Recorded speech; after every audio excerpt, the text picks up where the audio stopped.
Salam Ibu Bapak, Saudara yang terkasih dalam Tuhan Yesus Kristus. Selamat bertemu kembali dalam renungan pagi dari Gereja Kalimantan Evangelis Banjarbaru. Sebelum kita membaca dan merenungkan firman Tuhan, mari kita bersatu dalam doa. Bapa dalam Yesus Kristus, Bapa yang baik, kami bersyukur atas kebaikan-Mu di pagi ini. Kami boleh bangun dengan kekuatan yang baru, dan biarlah sepanjang hari ini kami dituntun lewat kebenaran firman-Mu. Dalam nama Tuhan Yesus Kristus kami memohon bimbingan kuasa Roh Kudus. Amin.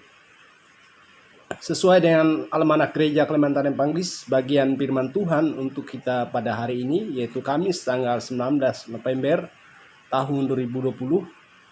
Bagian firman Tuhan dari Wahyu pasal 14 ayat 1 sampai 11. Wahyu pasal 14 ayat 1 sampai 11 saya akan membacakan secara lengkap untuk kita.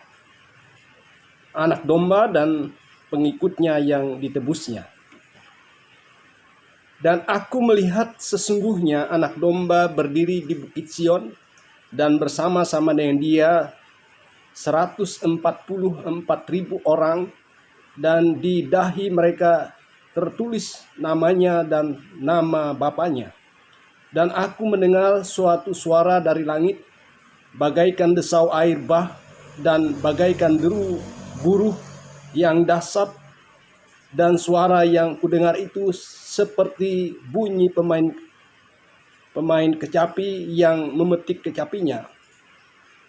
Mereka menyanyikan suatu nyanyian baru di hadapan tahta dan di depan keempat makhluk dan tua-tua itu, dan tidak seorang pun yang dapat mempelajari nyanyian itu selain daripada 144.000 orang yang telah ditebus dari bumi itu.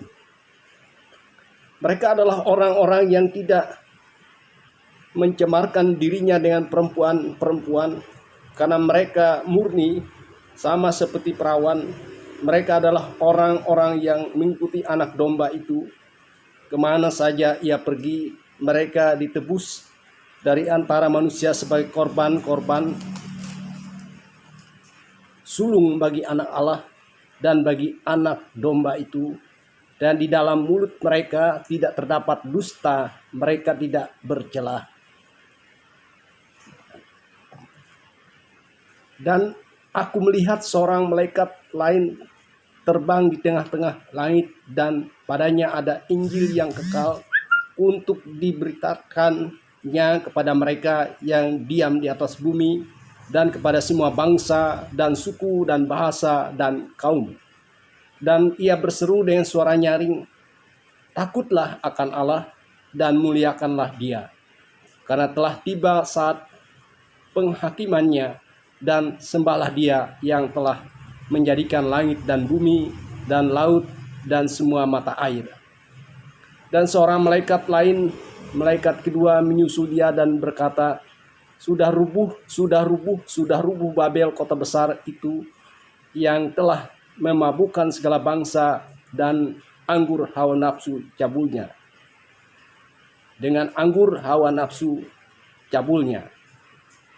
Dan seorang malaikat lain, malaikat ketiga, menyusul mereka dan berkata dengan suara nyaring, jikalau seorang menyembah binatang dan patungnya itu, dan menerima tanda pada dahinya atau pada tangannya, maka ia akan minum dari anggur murka Allah yang disediakan tanpa campuran dalam cawan murkanya, dan ia akan disiksa dengan api dan belerang di depan mata malaikat kudus dan di depan mata anak domba.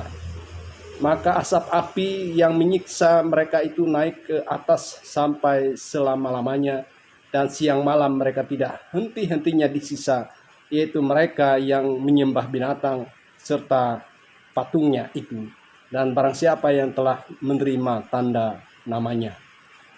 Sampai sejauh sana pembacaan bagi kita, dan berbahagialah mereka yang mendengarkan firman Allah dan yang memeliharanya. Amin. Ibu Bapak, Saudara yang terkasih dalam Tuhan, hidup kita di dunia ini sementara. Tidak ada yang kekal, tidak ada yang abadi. Kita pada saatnya akan meninggalkan dunia yang fana ini. Tuhan akan mengambil kita.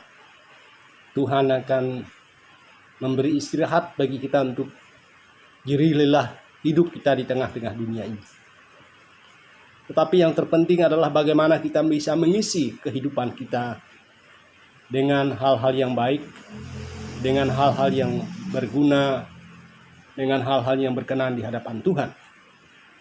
Sehingga saya memberi tema perenungan kita adalah hidup takut akan Allah dan memuliakan Allah. Hidup takut akan Allah dan memuliakan Allah. Itu merujuk kepada ayat 7, saya bacakan untuk kita. Dan ia berseru dengan suara nyaring, takutlah akan Allah dan muliakanlah Dia, karena telah tiba saat penghakimannya, dan sembahlah Dia yang telah menjadikan langit dan bumi dan laut dan semua mata air. Saudara yang terkasih dalam Tuhan, hidup kita yang sementara itu tadi haruslah hidup yang dipandu dalam sebuah sikap, yaitu takut akan Allah. Sikap takut akan Allah adalah sebuah sikap di mana kita menjauhkan hal-hal yang sifatnya menyakiti hati Tuhan, yaitu dosa dan pelanggaran harus kita jauhkan. Karena dengan kita berbuat dosa, itu artinya sama saja dengan kita tidak menghormati Tuhan, tidak takut kepada Tuhan, kita melawan Tuhan, kita membangkang terhadap Tuhan. Jadi sikap takut akan Tuhan adalah sebuah sikap di mana kita menghormati Tuhan, mengapresiasi apa yang Tuhan buat dalam hidup kita, yaitu Ia memberi kehidupan itu sendiri kepada kita, memelihara hidup kita, menopang, menguatkan, dan memberkati hidup kita. Dan harus kita pahami, Ibu Bapak Saudara, bahwa hidup kita yang dipelihara, dijaga oleh Tuhan, dan hidup kita yang berusaha untuk berkenan di hadapan Tuhan, takut akan Tuhan itu tadi, juga harus dinyatakan dalam sebuah sikap dan sebuah tindakan, yaitu bagaimana kehidupan kita itu menjadi kehidupan yang memuliakan Tuhan. Jadi hidup kita bukan cukup bahwa kita tidak berdosa, cukup bahwa kita tidak melakukan hal-hal yang tidak layak, tidak berkenan, tapi hidup kita harus berbuah. Hidup kita menjadi berkat bagi orang lain. Ketika Tuhan menganugerahkan kita berkeluarga, berumah tangga, maka keberadaan kita sebagai suami, sebagai istri harus menjadi pasangan yang saling mencintai, mengasihi. Kalau Tuhan anugerahkan anak, kita menyayangi, mencintai anak kita. Bukannya kita saling menyakiti satu sama lain. Itu artinya keluarga kita menjadi keluarga yang memuliakan Tuhan. Begitu pula seandainya kita masih lajang, kita menjadi lajang yang memuliakan Tuhan. Karena apa? Kita boleh melakukan hal-hal baik dalam kesendirian kita. Mungkin kita menolong orang lain. Mungkin kita melakukan pelayanan dalam kehidupan bergereja misalnya. Saudara yang terkasih dalam Tuhan, begitu pula ketika Tuhan menganugerahkan pekerjaan bagi kita. Pekerjaan harus dipahami sebagai kesempatan bagi kita untuk memuliakan Tuhan lewat pekerjaan kita, dengan mendatangkan manfaat di lingkungan kerja di mana kita berada. Itu sesungguhnya adalah kemuliaan bagi nama Tuhan.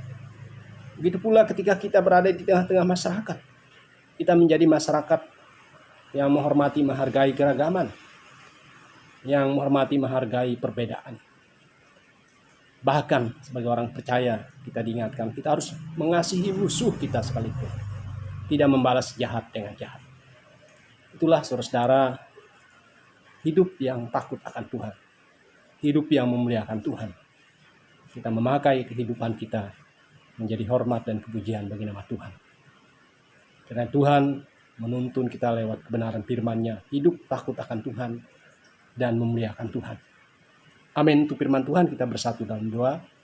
Dalam nama Tuhan Yesus Kristus kami bersyukur karena kami boleh diingatkan tentang firman-Mu, yaitu sikap takut akan Tuhan dan memuliakan Allah atau Tuhan dalam hidup kami.